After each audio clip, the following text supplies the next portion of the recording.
Today we're going to do the first review in the workbook of A Course in Miracles, and the first review has an introduction that we're going to read right now, talk a little bit about this introduction, and then we're going to do the lesson 51, which is the review. Okay, so here we go. Introduction to review, the review number 1 in A Course in Miracles. Paragraph 1, beginning with today, we will have a series of review periods.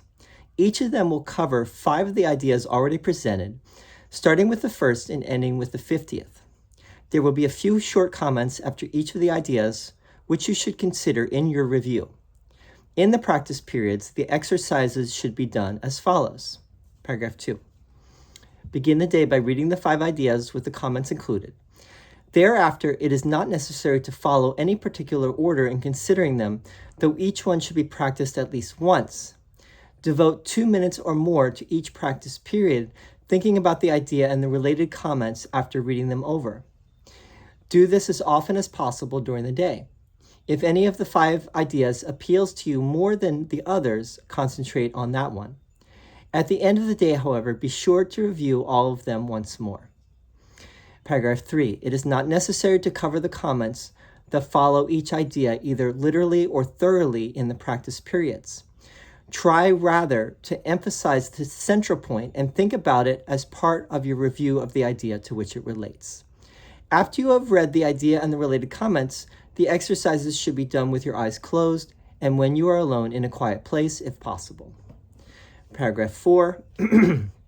This is emphasized for practice periods at your stage of learning. It will be necessary, however, that you learn to require no special settings in which to apply what you have learned.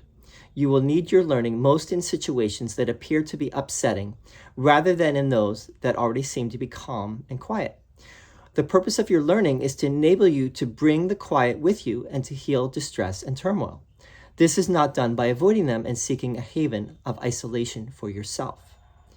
Paragraph 5, you will yet learn that peace is part of you and requires only that you be there to embrace any situation in which you are.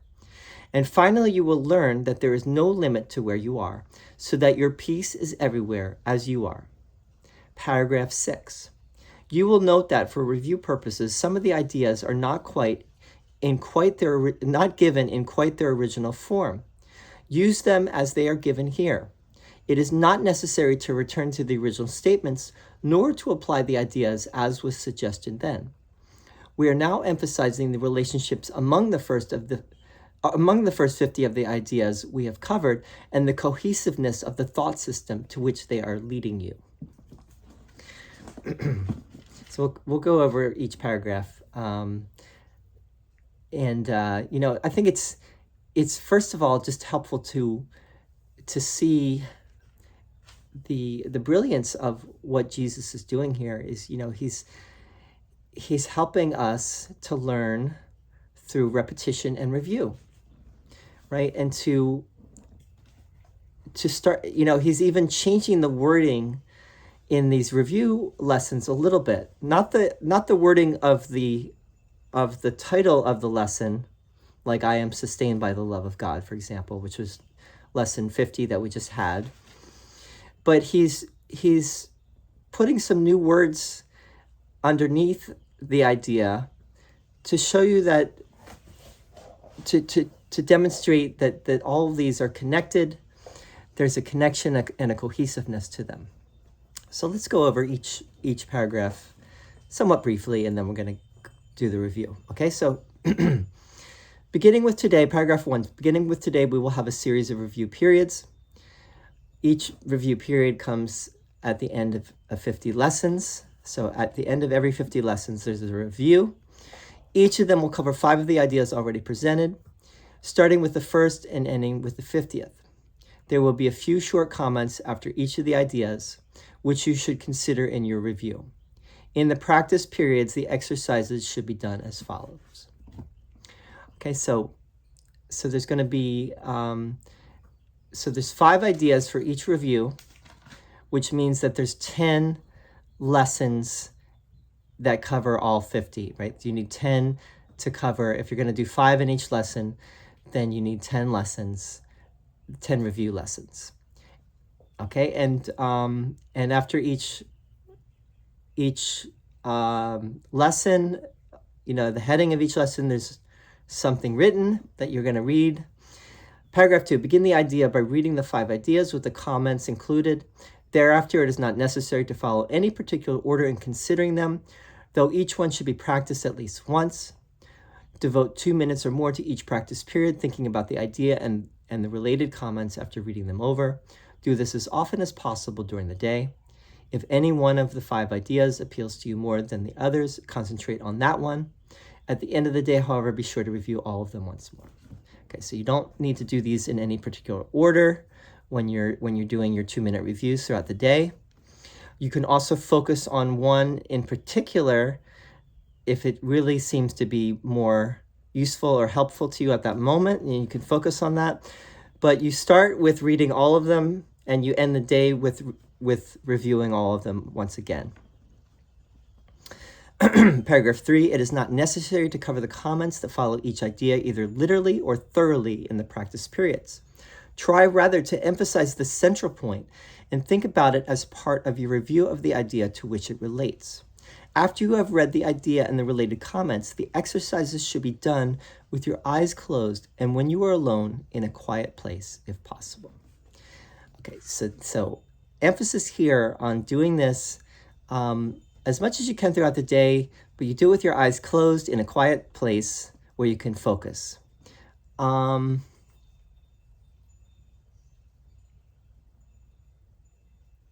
you want to emphasize the central point, right? Of whatever the heading is, that's what you want to focus on. Now, that said, paragraph 4, this is emphasized for practice periods at your stage of learning.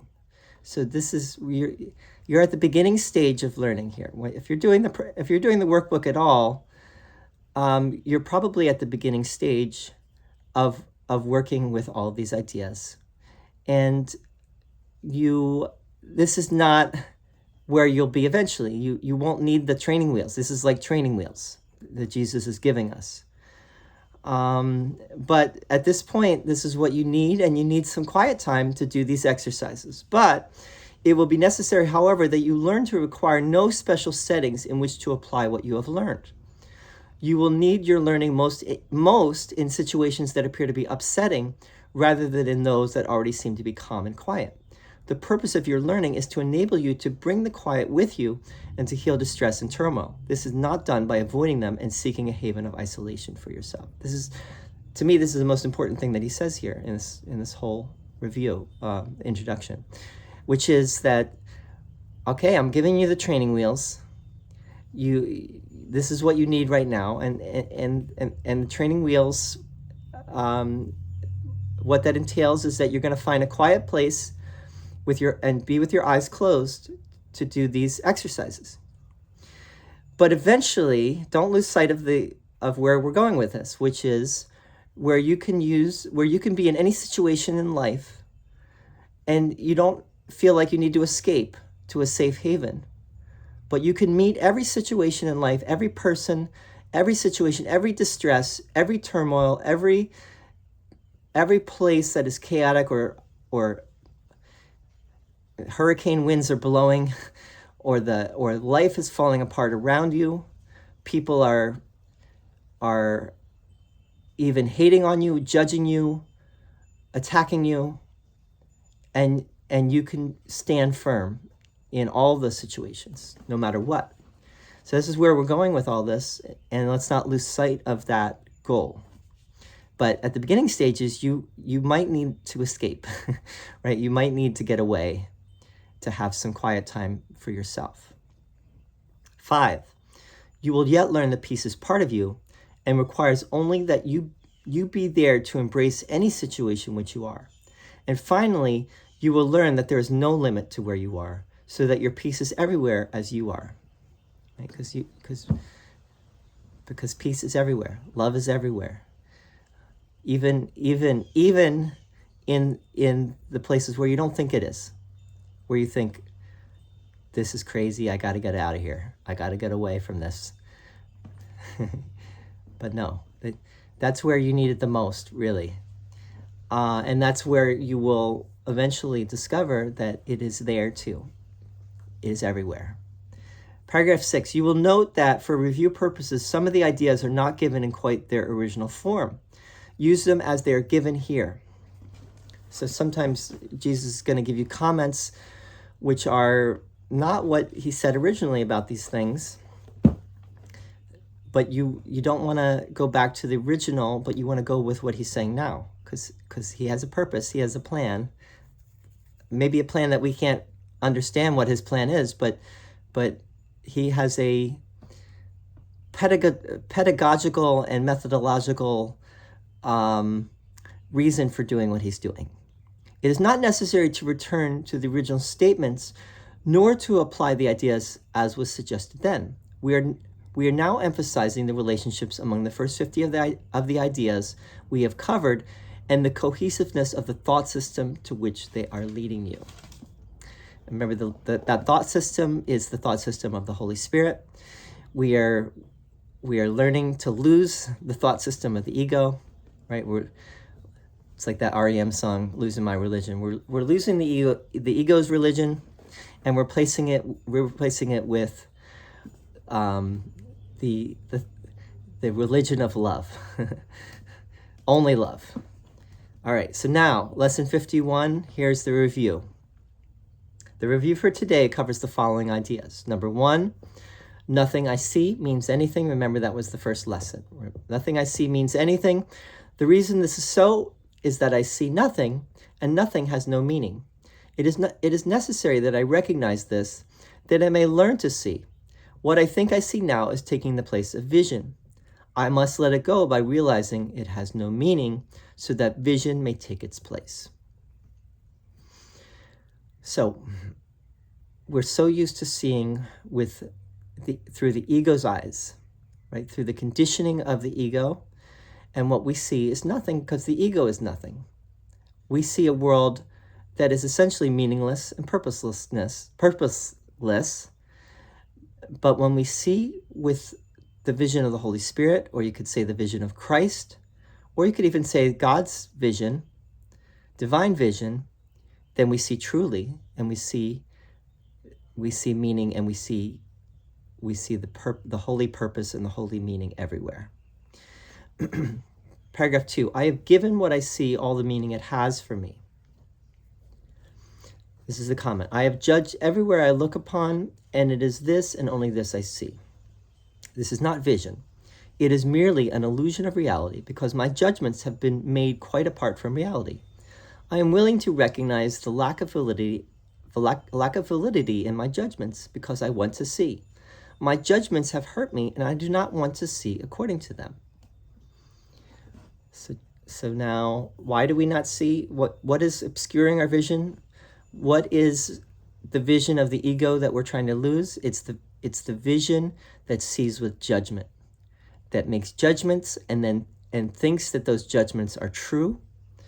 And Jesus is saying, no, there's no judgment that we can make that is true. Every judgment by definition is based in separation. And anytime we make a judgment, we are separating ourselves from others. And now we are willing to recognize that those judgments might not be true. And that's a good place to be. Paragraph 3, I do not understand anything I see. How could I understand what I see when I have judged it amiss? What I see is the projection of my own errors of thought. I do not understand what I see because it is not understandable. There is no sense in trying to understand it, but there is every reason to let it go and make room for what can be seen and understood and loved. I can exchange what I see now for this merely by being willing to do so. Is not this a better choice than the one I made before? So now Jesus brings in the idea of projection. The ego projects. What does the ego project? The ego projects guilt onto outside of ourselves, so that we do not have to confront our own guilt, so that once we project it out, we don't have to deal with it. We don't, in a sense, we're not taking ownership of it. And in doing that, we judge amiss. We do not see clearly. But now, through having this willingness, by just having the desire now to see truly and to see things as they truly are versus how we are judging them to be, then we will find our way again. Paragraph 4. These thoughts do not mean anything. The thoughts of which I am aware do not mean anything because I am trying to think without God. What I call, quote, my, unquote, thoughts are not my real thoughts. My real thoughts are the thoughts I think with God. I am not aware of them because I have made my thoughts to take their place. I am willing to recognize that my thoughts do not mean anything and to let them go. I choose to have them be replaced by what they were intended to replace. My thoughts are meaningless, but all creation lies in the thoughts I think with God. So my thoughts do not mean anything. Now, the thoughts that are ego-based do not mean anything. And really all the thoughts that we have are ego-based because this whole physical, biological reality that we think is us is not the true me. And remember that there's a difference between our brain and our mind. Right? So what Jesus is trying to help us to see is that only the thoughts that are loving are true. Any thought which is not loving, and even that thought is not the true reality, it's a reflection or it's an echo of the true reality. Even loving thoughts are not the absolute reality, but they're getting closer. They're getting closer to what is the true reality because the true reality is only love. Does God have a mind? Does God think? Certainly God doesn't have a brain, but does God think thoughts? Well, that's an open question. But at least we're aligning our thoughts with the true thought, which is loving thoughts, right? Love, thoughts of love. And not of any kind of separation, not of any kind of judgment. Paragraph 5, I am never upset for the reason I think. I'm never upset for the reason I think because I'm constantly trying to justify my thoughts. I'm constantly trying to make them true. I make all things my enemies so that my anger is justified and my attacks are warranted. I have not realized how much I have misused everything I see by assigning this role to it. I have done this to defend a thought system that has hurt me and that I no longer want. I am willing to let it go. So we might not be aware until we really start looking at our thoughts and until we really start being open to the idea that we are our own enemy, right? We are, nothing outside of ourselves really is attacking us or is in the way. It is actually our own mind that is really what we need to look at. And when we start to look at our mind, we start to see all of the justifications, all of the excuses, all of the lack of taking responsibility, all of the things that we think, that we try to project outside of our mind because we can't deal with it, that really are in our own mind. So anything we judge someone else for or something else for is already within ourselves. There's that idea of if you spot it, you got it, right? So if you spot something outside of yourself in someone else, it's because it's there within you. Otherwise, you wouldn't be able to see that thing. So we're not upset at anything outside of ourselves. We are actually already upset. And whatever is bringing it to our attention that seems to be outside of ourselves is only bringing it to our awareness that we are not at peace, right? It's not like anything is upsetting us. We are already upset. But that thing, whatever it is just bringing it up to show us that we are not at peace. Do we want to be at peace, right? I am willing to let it go. Once you have that thought, I really do want to let this go. I do want the peace of God. I do want to be at peace. I do want to know the truth. I do want to know God. I do want to know my true self. Once we have that, we're on our way. And that is lesson 51. That's the review. And we'll see you soon for the next review. Thank you for tuning in. Yeah, I think that's good for today. Thank you.